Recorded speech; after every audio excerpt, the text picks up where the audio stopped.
Estamos aqui com uma reunião conjunta da Comissão Jurídica e da Comissão de Tributos do Sincor São Paulo.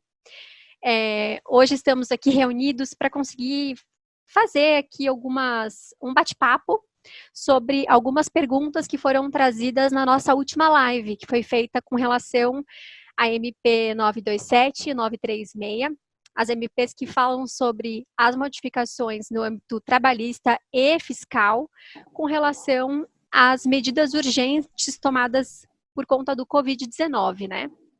Então, nós fizemos essa live, que foi super legal, super bacana, onde a gente conseguiu abordar os principais aspectos, mas nem tudo a gente conseguiu tratar. E aí, as principais perguntas que ficaram registradas no chat, nós elencamos, separamos por assunto e trouxemos aqui hoje para que a gente possa discutir em conjunto com as duas comissões. Evidentemente, não estamos na composição completa das comissões, infelizmente a agenda de todos, mesmo remota, está bem complicada, porque, afinal, todos nós temos aqui as nossas tarefas, mas eu vou falar rapidamente de quem está aqui para que vocês possam saber, tá bom? Começando aqui pela comissão jurídica, pelo nosso coordenador, doutor Edson, dá um tchauzinho, doutor Giuseppe, doutor Felipe, doutor Adilson, e eu, da comissão jurídica.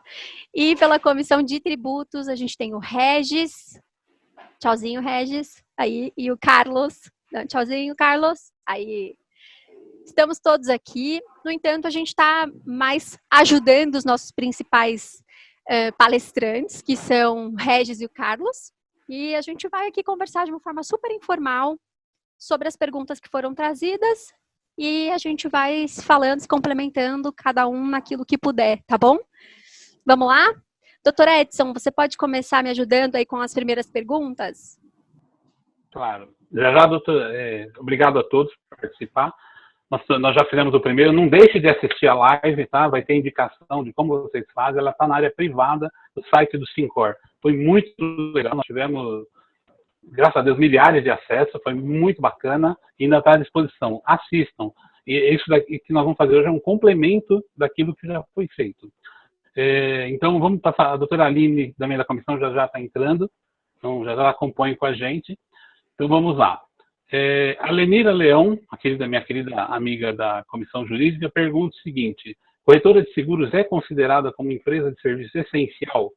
Na mesma linha, o Kleber Olivato Martins, todo trabalho obrigatoriamente tem que ser realizado via home office ou existe possibilidade de mantermos o nosso trabalho no escritório? Então, mais ou menos, é a mesma coisa. E a Vidigal Corretor pergunta: precisamos de um documento para que o funcionário assine para ficar melhor em home office? Então, todas são ligadas ao home office. Eu acho que o Carlos ou o Regis podem dar uma explicação melhor e matar esse tema todo. Vamos lá. Boa tarde a todos. Eu acho muito bacana. Hoje a gente já começou a ser informal até pelo traje, né? Sem camisa, de camiseta, aqui em casa. Se o cachorro latir atrás, não achem estranho, porque não deu para guardar ele com as crianças que estão em aula no Schools, aquele famoso Schools, está uma bagunça aqui em casa. Então hoje a cachorrinha sobrou para mim, mas vamos lá. Na questão do home office, para a Lenira, a gente tem a questão de se é essencial. Sim, ele é considerado como essencial, né? Então pode funcionar, não pode ter portas abertas, né, ao público, não pode receber cliente lá internamente, mas você pode trabalhar internamente, porém eu não sei se é muito aconselhado, né? Tem a questão do seu funcionário estar transitando, pegando ônibus. Se puder manter em home office, eu entendo que seria muito melhor para evitar uma contaminação geral aí. A questão de manter o trabalho, para o Kleber, manter o trabalho no escritório, ok. Se precisar de fato, ok, manter, é permitido, porém não é aconselhável, né? E a questão de documentos, com a medida provisória, não é necessário fazer a adequação de contrato de trabalho. Neste momento, enquanto estivermos aí no período de calamidade pública, não precisa se acertar o contrato de trabalho. A partir que acabar, aí sim vai atrás de resolver. E se for manter, né, em home office, aí tem que alterar o contrato de trabalho. Perfeito. Seguindo aqui nas perguntas e antecipadamente já colocando aqui, a Aline entrou.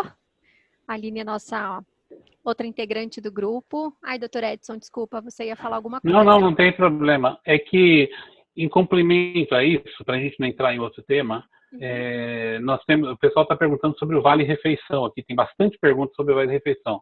A Lenira também pergunta se precisa continuar pagando o funcionário que estiver em home office. O Cláudio é na mesma linha. José Cláudio Melques Ferreira.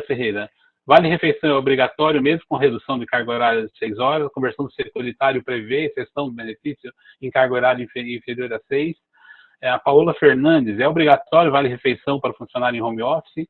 A Simone, Dani e Manu, a outra pergunta era a Paola Fernandes. A Simone, Dani e Malu, reduzindo a carga a 8 horas, 25% posso suspender o vale. E o Eduardo Santana, que acredito ser aqui do ABC, também é a mesma coisa, reduzindo se precisa pagar. Então, todas elas é na linha de que está em home office, precisa ou não pagar o vale? Precisa. É necessário pagar, porque o que acontece? A medida provisória, ela foi específica em que não poder retirar nenhum tipo de benefício. Então, o vale-refeição é um benefício. Se a pessoa tiver plano de saúde, não pode cortar, plano dentário, não pode. Qualquer benefício que ela tenha, né, cesta básica, que já vinha com ela, não pode tirar. Uma dúvida que para bastante, eu tive bastante questionamento nesse assunto, eu reduzindo em 25%, o carga horária cai de 8 para 6 horas. Se estivesse num período normal, se a pessoa fosse contratada para trabalhar 6 horas, aí tudo bem, não precisaria pagar o vale-refeição. Porém, neste momento, com a medida provisória, é necessário manter os benefícios. Então, é necessário que seja mantido o vale-refeição. O vale-transporte, como é um reembolso, não é necessário pagar. Ótimo. Olha, agora fazendo uma pergunta que eu acho que até os meus colegas de comissão jurídica podem ajudar a responder, com relação às pessoas que estão em home office. Paraíba Corretora de Seguros perguntou com relação aos equipamentos cedidos. Qual é a orientação que a gente tem que dar do ponto de vista de documentação jurídica para esses equipamentos que são cedidos para os funcionários poderem trabalhar em home office? E se é necessária a assinatura de algum documento ou de um termo de confidencialidade? Qual é o tipo de... Qual seria o melhor caminho nessa situação? Vamos lá. Começando, talvez, a uma resposta aqui do meu lado, eu acredito que sim, sempre é importante quando um documento, um equipamento é cedido para um funcionário utilizar, já é um equipamento que ele está utilizando na corretora, mas se ele precisa levar para fora da corretora, né, que ele tenha um termo de responsabilidade sobre aquele equipamento, afinal de contas, é um empréstimo da corretora para ele poder funcionar, para ele poder atuar. E certamente é de bom tom que seja feito um documento para que esse equipamento seja mantido em propriedade da corretora, né, e que ele está utilizando naquele período em que ele não está trabalhando lá dentro. E com relação à confidencialidade, meus amigos, me ajudem. Alguns colegas querem falar sobre isso? Adilson? Eu posso. Bom, não há grandes modificações em relação à confidencialidade, uma vez que os termos que comumente os escritórios se utilizavam já traz uma série de cuidados em relação à preservação de dados dos clientes, não importa em que ambiente ele esteja, não importa se o ambiente seja eletrônico ou mesmo físico. É claro que, estando agora em home office ou num distanciamento social razoável, alguns cuidados adicionais são necessários que sejam reafirmados, como a necessidade de backup, o cuidado ao transmitir informações, o cuidado ao gravar informações. Diria assim, detalhes que antes, quando estavam todos num único local, não gerava preocupação, mas que agora, até pela inexistência de sistemas mais adequados de segurança, né? Cada um está em sua casa, então esses cuidados têm que ser redobrados, mas são os mesmos que já constam nos documentos normais a esse respeito, sobre esse tema. Ok.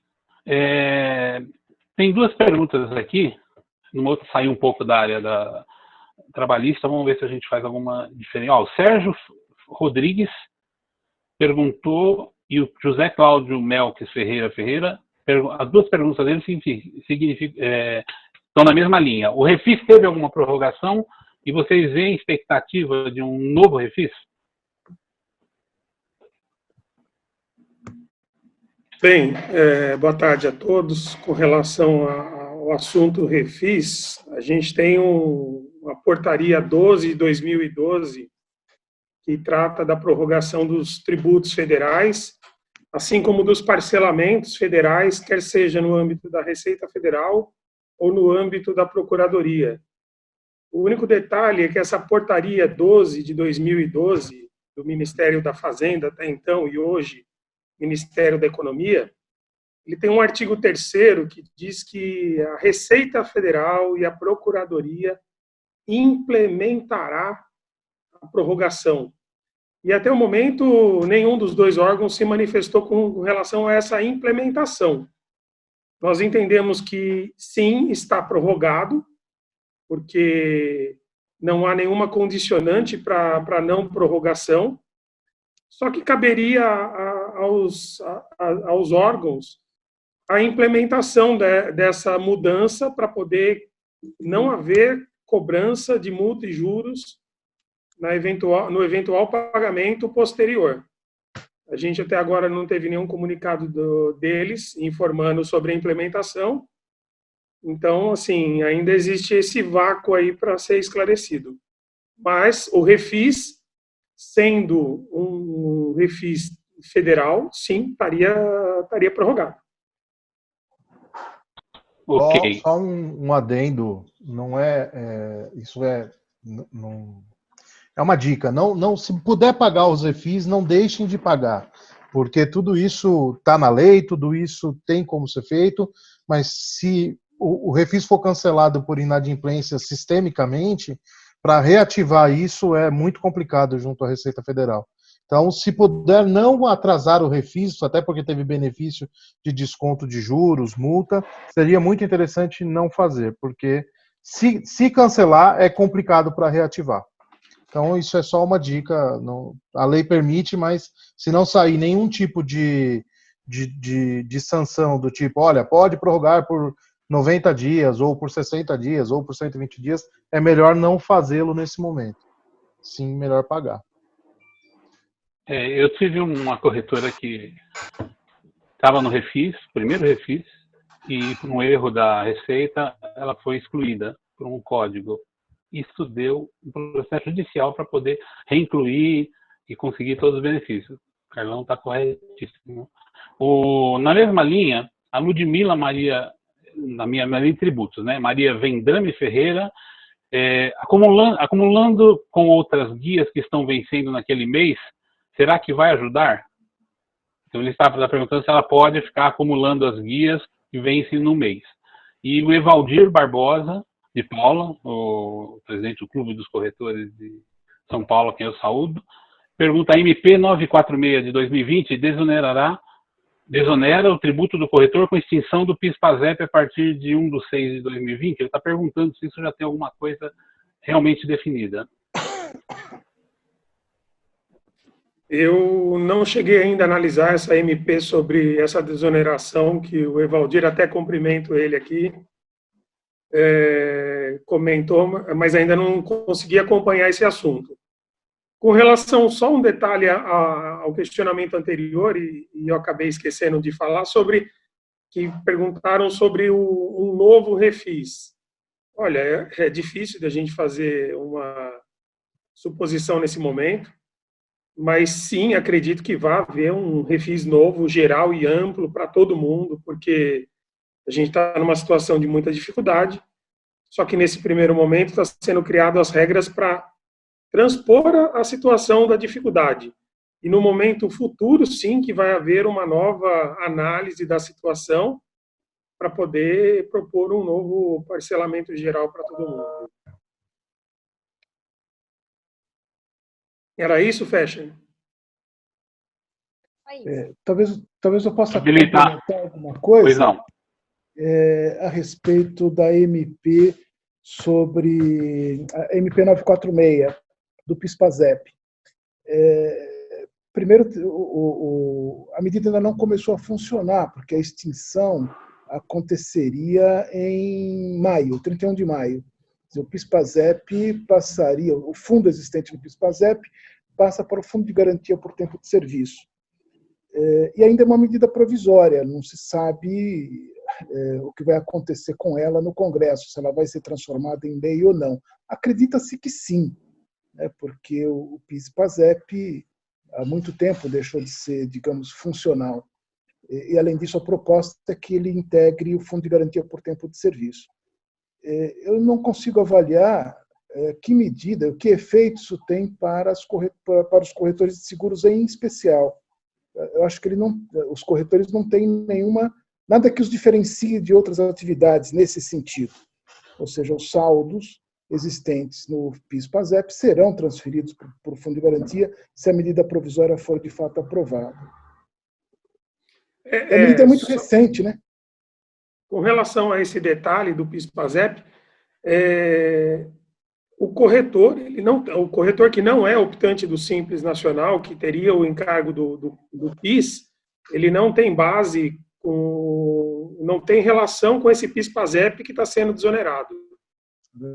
O do lucro presumido ou do lucro real é sobre o faturamento, e não é porque vai extinguir o PIS/PASEP, que é o benefício que o trabalhador recebe, que vai acabar o PIS/PASEP sobre o faturamento da empresa. Eu não sei como ficará isto, né? Também precisaríamos analisar mais a fundo a medida provisória. Até porque ela se refere exclusivamente aos saldos existentes. Eu não sei como ficará depois, de 31 de maio.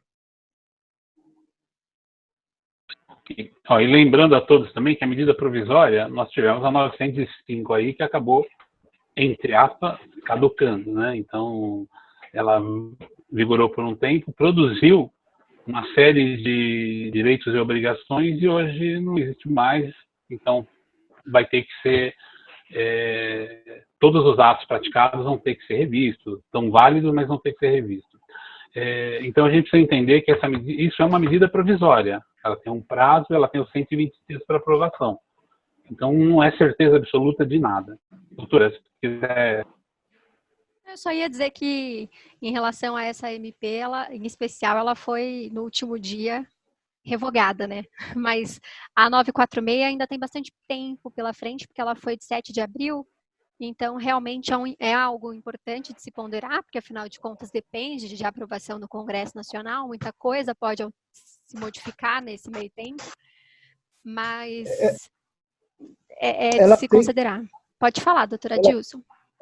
Ela tem o que se chama de uma bomba embutida, porque ela foi assinada em 7 de abril, mas ela prevê a extinção do fundo PIS/PASEP em 31 de maio, ou seja, numa data que é anterior à sua validade. Então, imagina a confusão se em 31 de maio o fundo do PIS/PASEP for extinto e 60 dias depois, lá para julho, a medida provisória não é aprovada pelo Congresso Nacional. Não se sabe como ficaria, né? Como é que se volta o fundo atrás, enfim. Fica uma bagunça, né? E aí fica a cargo até do Congresso editar um decreto legislativo, quando acontece esse tipo de situação, regulando os efeitos desse período, né? Mas ficaria realmente uma instabilidade jurídica relativamente impactante. Então, é uma bomba mesmo. Pode falar. Lembrando que esse fundo do PIS/PASEP, o PIS é o Programa de Integração Social, salvo aí algum engano, ele é aquele fundo que o trabalhador que recebe até 2 salários mínimos de média mensal, ele tem direito a resgatar um salário no ano seguinte, depois que ele já tem cumprido lá os seus, talvez, 5 anos, né, de registro ou de carência anterior. Então, a extinção desse fundo em nada vai desonerar a parte tributária das empresas, nesse primeiro momento. E o PASEP é quando é pago pela entidade pública, né?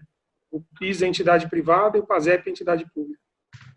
Ó, como vocês podem ver, o assunto é enorme. A gente pode fazer outra live aqui. Então, vamos tentar ser rápido, porque nós vamos levar esse tema, se deixar, a gente discorre aqui mais umas 2, 3 horas. Complementando só a pergunta, a Sheila Maria Gonçalves Nunes, ela fez uma pergunta aqui que saberia responder. Se tem uma prorrogação dos tributos, os juros são, se não pagar no vencimento da prorrogação, os juros são a partir daquela data ou ele retroage para a data do vencimento original? É com os senhores contadores. Uma boa pergunta, caberia até para os universitários. Mas, assim, por princípio, como a prorrogação é ampla, geral, eu entendo que a multa e juros vai ser pela data da prorrogação. Eu também entendo dessa forma, porque foi prorrogado o imposto por vontade do governo, né? Por autorização do governo. Então, é quase uma inovação, né? Eu mudei toda a data e joguei para um outro vencimento. Então, na medida provisória, eu não me lembro de ter lido nada a respeito, no caso de atraso lá na frente. Não, nem está falando disso. Mas em não acontecendo dessa forma é algo que aí vai precisar de advogados, porque Boa. É algo para se discutir, né? Para contestar as cobranças. Com certeza. Bom, vamos seguir nas perguntas então, voltando um pouquinho para a parte trabalhista. A gente tem algumas perguntas a respeito de redução de outros benefícios. Vou direcionar aí para o Carlão. O José Cláudio perguntou se a MP 936 é segura, para tomar essas atitudes todas de redução, se eles podem tomar com tranquilidade. Depois o Geraldo... Aí eu rebato essa pergunta para os senhores doutores da sala, porque aí já foge da minha alçada. Vamos lá, Felipe, você está tão quietinho. Então, a ideia é não reduzir, né? A ideia é a não redução dos benefícios, né? Eu seguiria numa linha mais de defesa do empregador, aí, evitando qualquer tipo de possível litígio lá na frente. Felipe, na verdade, é que você não está, como você está pelo celular, a dúvida dele é a legalidade da redução salarial e a redução de jornada, e não a redução de benefícios. A redução de benefícios é clara, a medida provisória diz que não pode. Se tem benefício, tem que manter. Dá uma palhinha aí para a gente nessa questão de redução de redução salarial e redução de tipo de serviço. Vamos lá, veja bem, eu sou especialista em direitos seguros, né, direito securitário. A parte trabalhista não é a minha área de especialização, mas tendo por base uma fundamentação de medida provisória, né, não vejo... Eu tenho um sócio trabalhista lá que está fazendo readequação de vários contratos aí, de vários prestadores com base na MP, reduzindo com base na decisão. Então, com possibilidade, sim, de redução salarial. É que eu acho que as pessoas ficam muito com receio de tomar essas medidas de redução salarial, ainda que respaldadas pela MP, e amanhã terem decisões judiciais contrárias que possam prejudicar o empregador. Eu acho que a pergunta é muito mais nisso, né? Tem uma questão aí que talvez seja de ordem política ou constitucional. A proibição ao achatamento ou à diminuição do salário é constitucional. A medida provisória, alguns juristas dizem isso, de certa forma ataca a Constituição. Então, alguns partidos e sindicatos, na verdade confederações, estariam se preparando para ingressar com uma ADIM questionando essa questão. Eu não li pelo menos nada a respeito dessa ADIM, acho que não foi proposta ainda, acho que ninguém propôs. Há apenas a discussão de que isso afeta consideravelmente o direito dos trabalhadores. Mas no meio da crise, fica delicado questionar esse ponto. Agora, passada a crise, pode ter certeza que a medida seria questionada em juízo, sim. Sim. Uma vez que ela é contrária à Constituição Federal. Só complementando, quer falar, Regis?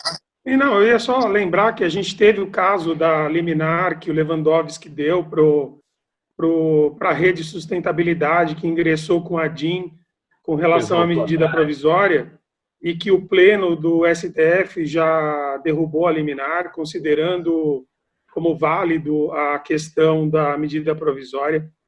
A medida provisória é bem clara quando ela trata de redução de jornada, de salário e jornada.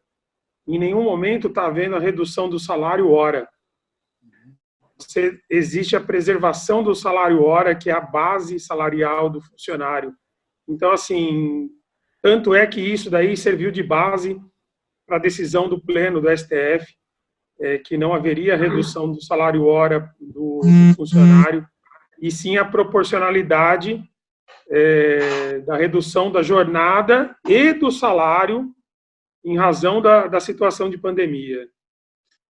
Eu acho que a observação é bem importante, mas é interessante acrescentar um detalhe.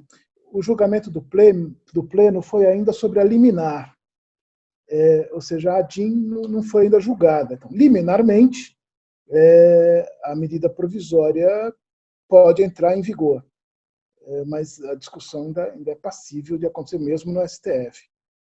Sim, é verdade. E nessa linha é importante ponderar que muitos aqui também são empregadores domésticos. E a pergunta também foi trazida aqui pelo Rodrigo Vilela, de tomada dessas decisões também em âmbito das nossas residências, né, das pessoas que trabalham para a gente em âmbito doméstico, se elas também podem se aplicar para esse âmbito. A pergunta do José Cláudio, na verdade, ela é bem capciosa, que ele quis pegar a gente, na verdade. José Cláudio, tudo pode ser questionado em juízo. Tudo pode ser.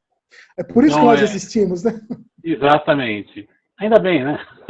Não, mas não. Então, hoje nós vivemos um tumulto jurídico no país por conta de um fato que nenhum de nós domina. Então, eu posso te falar como empregador. Eu tenho 2 corretoras, sou advogado também, mas tenho 2 corretoras. Eu mantive tudo exatamente igual, não mudei nada. Estou pagando igual, o pessoal está em home office.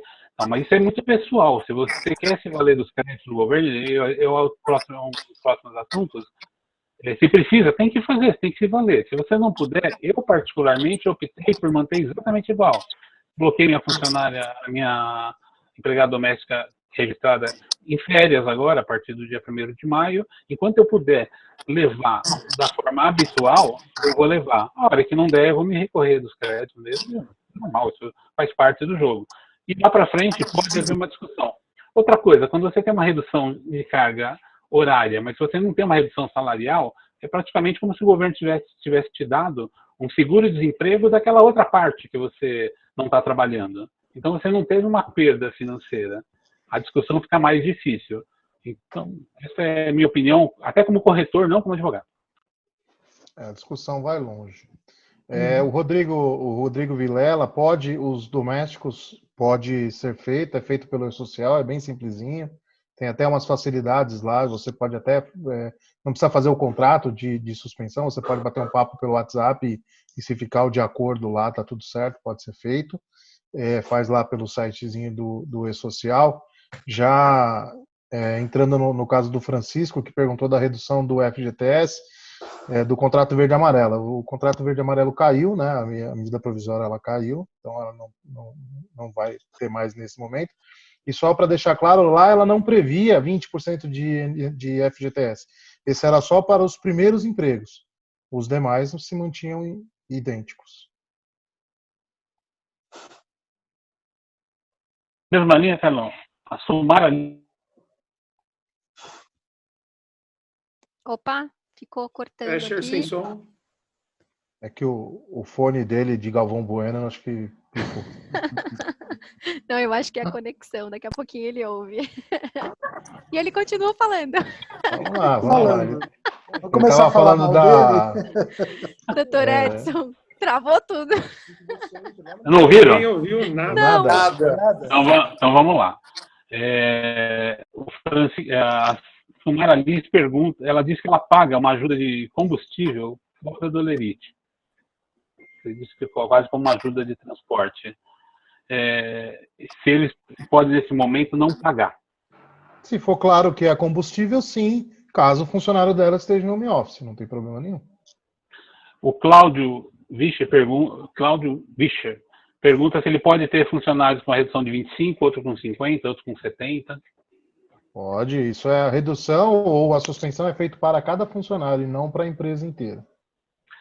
Ele mesmo pergunta também se um funcionário está em férias, assim que ele voltar eu posso dar uma outra férias.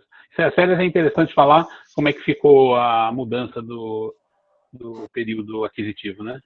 É legal, na verdade, as férias, hoje você, com a medida provisória, você pode antecipar as férias, né? Você pode dar, até quando o funcionário ele não tem o período aquisitivo completo, você pode antecipar próximas férias, né?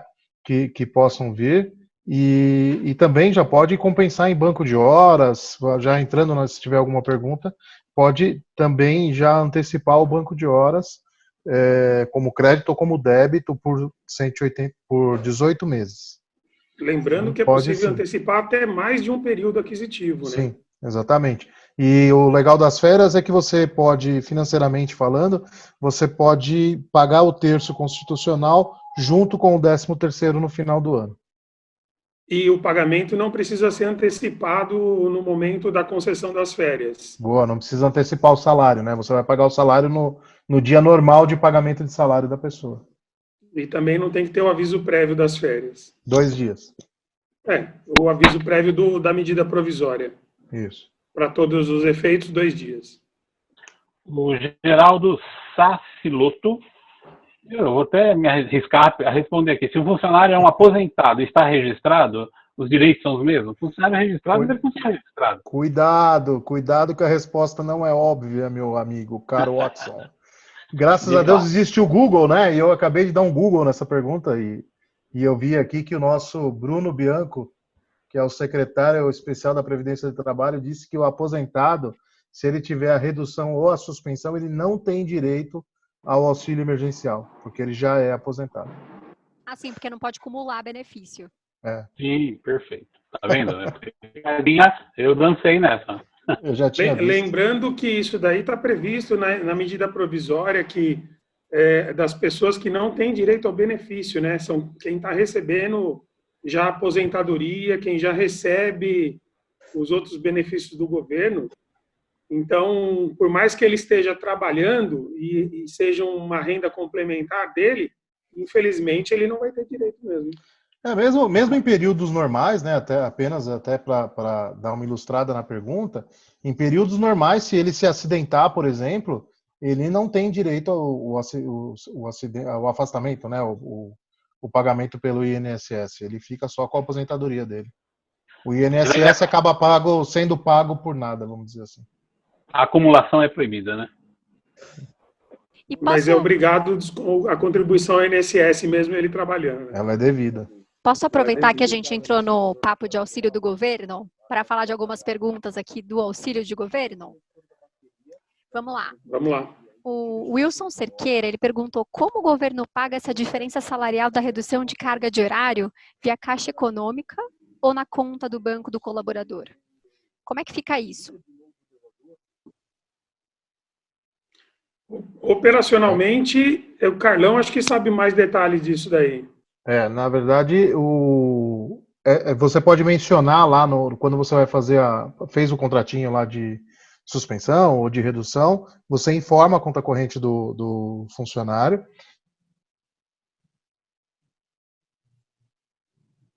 Ih, agora é ele que travou. Já é inconsistência ou dê algum problema. Travou? Carlão, volta lá um pouquinho. Tem que repetir. Volta um pouquinho. Vamos lá, estamos escutando? 5 segundos. Sim. 5 segundos. Então vamos lá. Caso você fornece junto com o contrato de suspensão ou de afastamento, de redução para o seu contador, o número da conta corrente do funcionário. Teoricamente vai ser creditado na conta dele. Caso isso não aconteça por alguma inconsistência, algum erro de dados, é criada uma conta virtual que vai ser no Banco do Brasil ou no Banco da Caixa, e aí é uma conta virtual que eles fazem e você acompanha isso pelo site do governo, aquele .gov.br, acho que é Caixa. Como se fosse uma ordem de pagamento.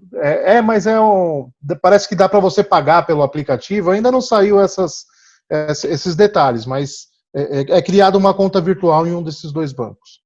Pode acompanhar também pela carteira digital, a carteira de trabalho digital. Com relação a esse assunto ainda, fazendo algumas observações, o governo, os políticos estão mexendo no auxílio emergencial. Naquele dia que a gente fez a live, ainda existia uma exigência com relação ao valor do imposto ao valor dos rendimentos tributáveis de 2019, ou seja, quem em 2018 estava obrigado a declarar o imposto de renda em 2019 não teria direito ao auxílio emergencial dos R$600. E parece que isso daí também já caiu, essa exigência. Então, o auxílio emergencial vai atender mais pessoas. E eles estão mexendo ali nas regras, pode ser que vá atingir mais, a gente vai ter um maior público aí atingido por esse benefício dos R$600. E como fica do lado da empresa? E só uma observação com relação à suspensão, a gente teve um caso hoje no escritório muito interessante. A prefeitura editou a norma possibilitando o retorno da atividade de determinados comércios. E o comércio tinha dado suspensão de contrato para os seus trabalhadores. Aí, a empresa precisa comunicar o funcionário que ele precisa retornar ao serviço e precisa cancelar a suspensão. O sistema não está pronto para fazer o cancelamento da suspensão. Não existe ali. Então, assim, eu passei para o meu irmão, que cuida da parte do RH, falando para ele, olha, isso é grave, porque se o trabalhador retornar ao serviço mantendo a suspensão do contrato, tem ali um artigo da medida provisória que incide a penalidade ou a infração, e isso daí pode até responder por dívida, inscrição em dívida ativa do valor pago, sem falar da eventual responsabilidade criminal. Então, eu falei, faça um comunicado via ouvidoria, mencionando os dados da empresa, do trabalhador, dizendo que você fez a suspensão, o cancelamento da suspensão do contrato e que não há sistema disponível para efetuar isso no momento, mas você já deixa registrado via ouvidoria da Fazenda. Senão, como de boa fé você vai provar que você fez esse comunicado, se não tem sistema disponível? Só complementando, Regis, ainda consta na lei os rendimentos tributáveis do ano de 2018. Então, a notícia dessas alterações, ela sai a notícia, só que a regulamentação demora para sair, né? Nossa, esse lance da suspensão vai dar muita dor de cabeça ainda. Vão acabar não fazendo, até pelo período, é capaz de deixarem quieto. E deixa eu perguntar, em relação ao governo pagando, auxiliando as empresas, né? Tem uma pergunta aqui da Berenice Sócia sobre os empréstimos de folha de pagamento, com relação a financiamento de fluxo de caixa, de capital de giro, enfim. Como é que está isso? Para as empresas com faturamento acima de R$360 mil ano, até 10 milhões, a linha de crédito para o financiamento da folha de pagamento, ele está disponível. Ele está sendo operado pelos bancos, pelos principais bancos que fazem o processamento da folha de pagamento. Necessariamente, a folha de pagamento tem que passar pelo banco. Não é você depositar na conta do seu funcionário o salário dele, é diferente. É quando o banco processa a folha de pagamento sua. E possibilidade de pagamento em 36 parcelas, carência de pagamento 6 meses, juros de 3,75 ao ano. Está disponível, está aberto a linha de crédito, tem que procurar os bancos. O nosso diretor, Vicente Toso, de Ribeirão Preto, e o Wilson Cerqueira, a pergunta deles é basicamente a mesma. O que eles podem financiar e como que é o processamento? Quem recebe? Se o financiamento a folha de pagamento é direto na conta do funcionário, é direto na conta da empresa? Isso aí acho que caberia uma... Sim. Uma coisa, a Estrela Viva Corretora também pergunta, empréstimo do BNDES para capital de giro, como está? que é na mesma linha, e a Berenice Sócia, por gentileza, queira me informar até quando será possível fazer o financiamento da folha. Ou seja, estão perguntando prazo, forma e possibilidade e o que pode ser financiado pelo governo. E onde cai o dinheiro? Então, sobre a folha, ainda continuando no assunto, o crédito é disponibilizado direto na conta do empregador, não entra para o caixa da empresa. E tem que, como eu disse... Do empregador ou do empregado? Desculpa, do empregado. Diretamente para o empregado, não passa pelo caixa da empresa o crédito, e ele é processado via banco direto, não tem outra forma de fazer isso, lembrando que o prazo máximo desse financiamento é de 2 meses, ou seja, você só vai conseguir o capital de 2 meses da sua folha de pagamento. Qual que era outro detalhe, Carlos? Ou fecha? O que pode ser financiado? Até só a folha de pagamento. Nessa linha de crédito BNDES é exclusivo de folha de pagamento. Vai ser pago direto para o funcionário e tem que ser processado pelo banco a folha de pagamento. Ok. Deixa eu aproveitar, na mesma linha aqui, eles estão falando de suspensão e demissão. JLA Corretora de Seguros, ela está ouvindo, né? Está perguntando, podemos suspender o contrato de 1 ou 2 funcionários ou apenas de todo o grupo? Salazar Corretora de Seguros, como dar entrada no contrato suspensão de trabalho? E Beto Covais pergunta com relação a uma funcionária grávida se ele pode suspender o contrato. Então, funcionária grávida, como dar entrada e se pode ser suspensão parcial dos funcionários ou só do todo. Bem, a suspensão a gente já até disse, pode fazer de 1 ou de 2, de quantos quiserem.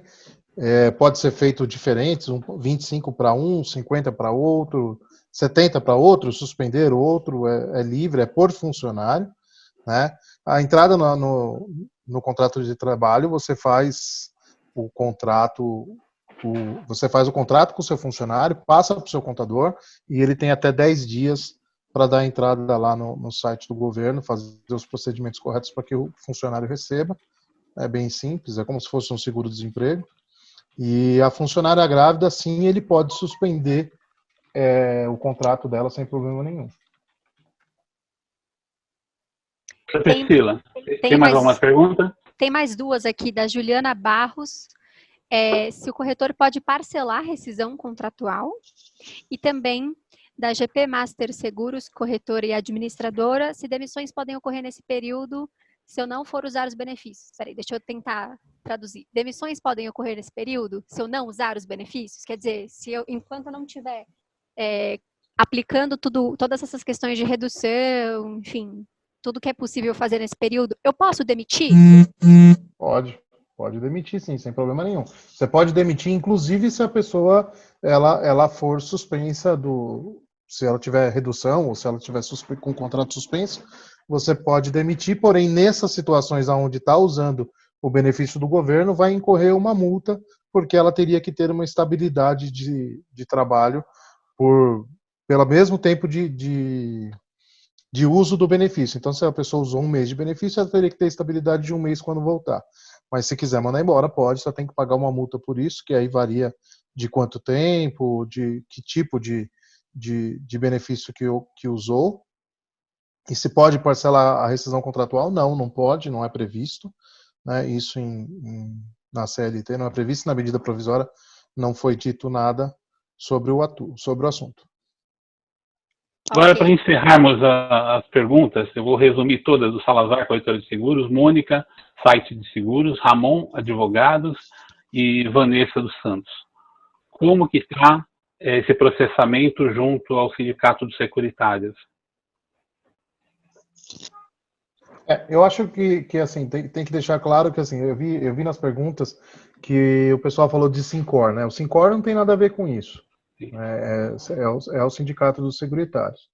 E nesse momento, a medida provisória está valendo, ela não é necessário mais ter anuência do sindicato.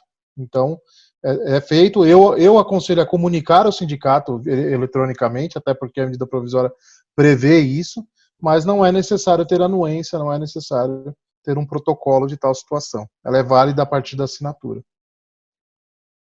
Aquela questão de armazenamento de prova de que foi tentada a conciliação não precisa mais ser feita? Com o sindicato? Isso. Não é necessário. Porque não tem mais a anuência do sindicato. Houve rumores até que teria que ter anuência, tudo, mas não tem validade. Ótimo. Muito bom. Bom, acho que esgotamos as perguntas, com exceção de vocês terem alguma outra pergunta para fazer ou alguma outra consideração. Como é que está aí? Pessoal, vocês estão com a palavra aberta aí. Eu só queria colocar uma situação que eu e o Carlos participamos de mais algumas lives tratando desse assunto, e nas outras reuniões acabou surgindo uma dúvida com relação ao valor que o funcionário vai receber no caso de redução salarial. Para efeito daqueles funcionários das corretoras que recebem comissão. Então, quando ele recebe comissão além do salário, a dúvida era, ele vai receber só com base no salário? Ele vai receber com base no salário mais comissão? Como que fica? Então, assim, a gente andou estudando um pouco o tema mais aprofundado, e como a regra do pagamento desse benefício, ele tem por base o seguro-desemprego, e o seguro-desemprego prevê que a regra do valor dele é feito com base no cálculo da remuneração. Então, quando a gente fala de remuneração, sempre vai ser salário mais comissões adicionais, hora extra, aquilo que está ali, que o funcionário recebe de forma mensalmente e até corriqueira. Então, sim, vai integrar, as comissões integram a base de cálculo ali do cálculo do benefício dele. Lembrando que o cálculo é feito com base na regra do seguro-desemprego. Tem vários sites que estão disponibilizando uma calculadora onde você coloca qual é o valor da remuneração e ele já fala qual é o valor que o funcionário vai ter líquido o recebimento, com base nessa regra do seguro-desemprego, que ele não é 100% do valor da remuneração.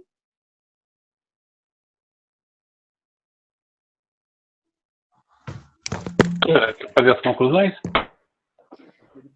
Eu acho que tem várias... Oi? Posso falar? Por favor.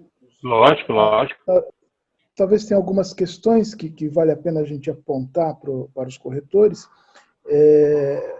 Primeiro que nós estamos sempre tratando com pequenos corretores, mas se for um corretor como o Edson Fecha, que, por exemplo, teve um faturamento acima de 4.800.000 reais em 2019. Não é meu caso. Não é seu caso. A suspensão do contrato de trabalho preveria uma contribuição mensal de 30%. Embora a medida não estabeleça exatamente para quem, mas acredito que seja para o próprio funcionário que teve o salário suspenso. E a outra questão é de que todas essas regras se aplicam para salários até um certo valor, 3.100 e pouco. Para salários acima dessa importância, a redução da jornada requer o acordo com o sindicato. Se bem que a maior parte dos corretores vão ter salários, funcionários com salários abaixo desse valor de 3.100 e qualquer coisa. Então, acho que era só isso que me ocorreu agora. Muito Perfeito. importante. Doutor Giuseppe, Aline, vocês estão quietinhos? Ai, gente, eu peço desculpas. Eu tive uma emergência aqui. A Priscila sabe a emergência que eu tô passando. Imagina, fica tranquila.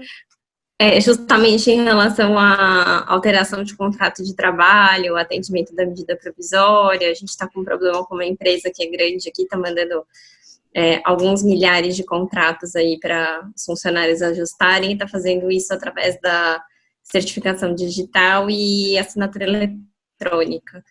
Então, eu estava atendendo um caso aqui de emergência, por isso que eu acabei atrasando para a reunião. Não consegui acompanhar tudo, né, mas dentro daquilo que vocês colocaram, eu tinha algumas dúvidas relacionadas às dúvidas que o pessoal tinha enviado também. Agradeço pelos esclarecimentos, porque para mim já acabou ajudando a tirar várias dessas dúvidas que eu tinha antes. E como eu peguei a reunião em andamento já, eu não vejo agora de que forma eu possa contribuir mais, porque eu acho que vocês esgotaram todo o assunto.